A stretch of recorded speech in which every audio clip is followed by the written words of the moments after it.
कैसे हैं आप सभी। आई होप कि आप लोग एकदम अच्छे होंगे और अच्छे से स्टडी भी आप लोग कर रहे होंगे। इस वीडियो में आप लोग को बताने वाला हूं class tenth most important Hindi का ऑब्जेक्टिव प्रश्न जो आपको परीक्षा में बार बार पूछे जाते हैं।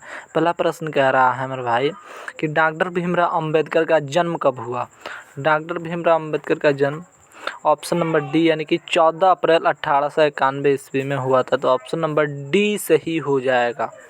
अगला प्रश्न है कि अंबेडकर का जन्म किस परिवार में हुआ था। तो अंबेडकर का जन्म मेरे भाई किस परिवार में हुआ था, एक दलित परिवार में हुआ था। तो ऑप्शन नंबर सी सही हो जाएगा। अगला प्रश्न है कि 20 के दांत शीर्षक कहानी के कहानीकार कौन है। तो इसका मेरे भाई करेक्ट आंसर होगा नलिन बिलोचन शर्मा। ऑप्शन नंबर डी सही हो जाएगा। तो option number D right answer. अगला प्रश्न है कि 20 के दांत कैसी कहानी है। तो 20 की दांत मेरे भाई है ना, वो मनोवैज्ञानिक कहानी है। तो ऑप्शन नंबर डी सही हो जाएगा। अगला प्रश्न है कि नालंदा विश्वविद्यालय कहाँ पर स्थित है।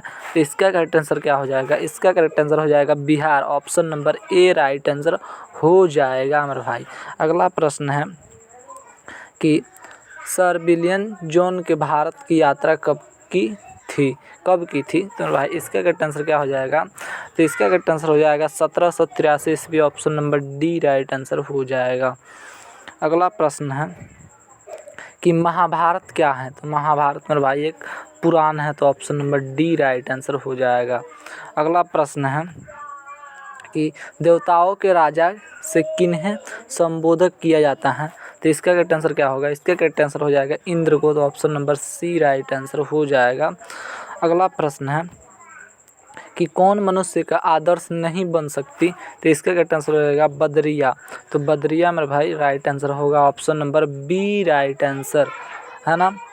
यहाँ तक सब क्लियर हैं। तो आगे हम बढ़ रहे हैं। 10 नंबर प्रश्न कह रहा है कि किस देश के लोग बड़े बड़े नख पसंद करते हैं, है ना, पसंद करते हैं। इसका करेक्ट आंसर होगा कि गौड़ देश के लोग। Option number A right answer हो जाएगा। अगला प्रश्न है कि कौन छोटे नखों को पसंद करते हैं। तो इसका राइट आंसर मेरे भाई हो जाएगा दक्षिणात्तर के लोग। तो ऑप्शन नंबर ए सही हो जाएगा।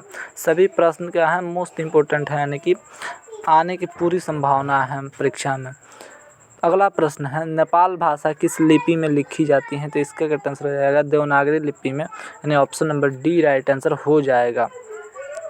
अगला प्रश्न है कि मराठी भाषा की लिपि कौन सी है।